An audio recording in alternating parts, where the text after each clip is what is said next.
नमस्कार, शाम के 5 बजने को है। दंगल में आप सभी का स्वागत है। मैं हूं आपके साथ चित्रा त्रिपाठी। यूपी में एक बार फिर महिला सम्मान का मुद्दा उठ गया है। पीड़िता समाजवादी पार्टी के नेता हैं और जख्म पर मरहम लगाने प्रियंका गांधी पहुंच गईं।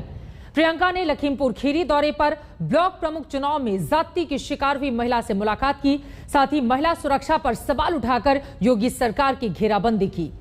4 महीने बाद प्रियंका गांधी को यूपी का ख्याल आने पर बीजेपी ने पलटवार किया है, लेकिन इस बीच अखिलेश यादव के बयान ने मामले में नया ट्विस्ट दे दिया है।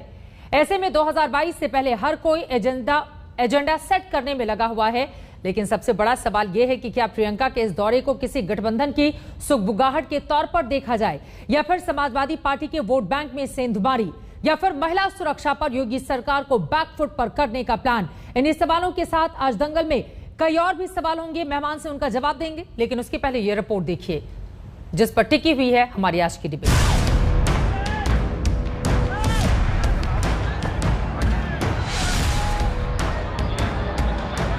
यूपी के 2 लड़के भले ही आज 2 राह पर खड़े हों, एक हार के बाद समाजवादी पार्टी और कांग्रेस की चुनावी राहें अलग अलग हो गई हों, लेकिन प्रियंका गांधी के एक दौरे ने सियासत में नई सुगबुगाहट शुरू कर दी है। लखीमपुर खीरी में प्रियंका गांधी जिस महिला के घर पहुंची वो समाजवादी पार्टी की नेता का है। समाजवादी पार्टी की नेता अनीता यादव से ब्लॉक प्रमुख के चुनाव के दौरान सरेआम गुंडागर्दी हुई थी, जिसके बाद प्रियंका गांधी उनसे मिलने पहुंची। प्रियंका ने यूपी की कानून व्यवस्था पर सवाल उठाते हुए योगी सरकार को घेरा। ये स्थिति आपने बना दी है कि महिला अपना नामांकन भरने जाए और आप उसकी पिटाई करके उसको वहाँ से मतलब नामांकन भी नहीं भरने देंगे। प्रधानमंत्री जी तारीफ कर रहे हैं। प्रधानमंत्री जी यहाँ के कहे कि बधाई दी है पंचायत के चुनाव के लिए, और हर जिले में कुछ न कुछ हुआ है। कहीं हिंसा हुई है, कहीं बम फूटे हैं, कहीं पे गोली लगी है, कहीं पे मारपीट हुई है, कहीं पे महिलाओं के साथ अत्याचार हो रहा है।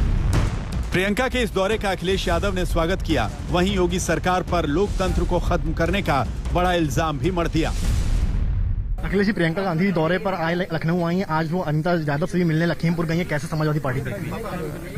उस परिवार को न्याय मिले और जो उनके साथ व्यवहार हुआ है उसकी निंदा होनी चाहिए, और कोई भी उनके साथ खड़ा होता है तो अच्छी बात है कि कम से कम महिलाओं का सम्मान होना चाहिए। उनके साथ अगर कोई अन्याय हो उसके खिलाफ लड़ाई लड़नी चाहिए, और समाजवादी पूरा परिवार उनके साथ पहले दिन से ही खड़ा है। अखिलेश भले ही प्रियंका का स्वागत कर रहे हों, लेकिन बीजेपी यूपी के सियासी अंगने में प्रियंका को भाव नहीं देना चाहती। डिप्टी सीएम केशव प्रसाद मौर्य ने प्रियंका गांधी को पर्यटक बता दिया। ये जहां तक श्रीमती प्रियंका वाड्रा जी का विषय है, यूपी में उनका दौरा एक जैसे कोई पर्यटक आता है उससे अधिक कुछ नहीं है। मिलने की जो कार्रवाई किसी से कर रही है उसमें हमको कोई आपत्ति नहीं है। मैं यह मानता हूं कि वह 2022 की जमीन तैयार खोजने के लिए आई हुई है, लेकिन 2022 की जमीन कांग्रेस के लिए उत्तर प्रदेश में बची हुई कहीं दिखाई नहीं देती। रचनात्मक काम करें, लोगों की सेवा का काम करें, और ये कांग्रेस के संस्कार में नहीं है। वो तो एक राष्ट्रीय राजकुमारी की तरह आती हैं और चली जाती हैं। जिसे बीजेपी पर्यटक बता रही है उसके कंधों पर यूपी में कांग्रेस की तकदीर टिकी है। प्रियंका इसी सिलसिले में विधानसभा चुनाव से पहले पार्टी संगठन को मजबूत करने लखनऊ पहुंची। 3 दिन के इस दौरे पर चुनावी रणनीति पर चर्चा होगी।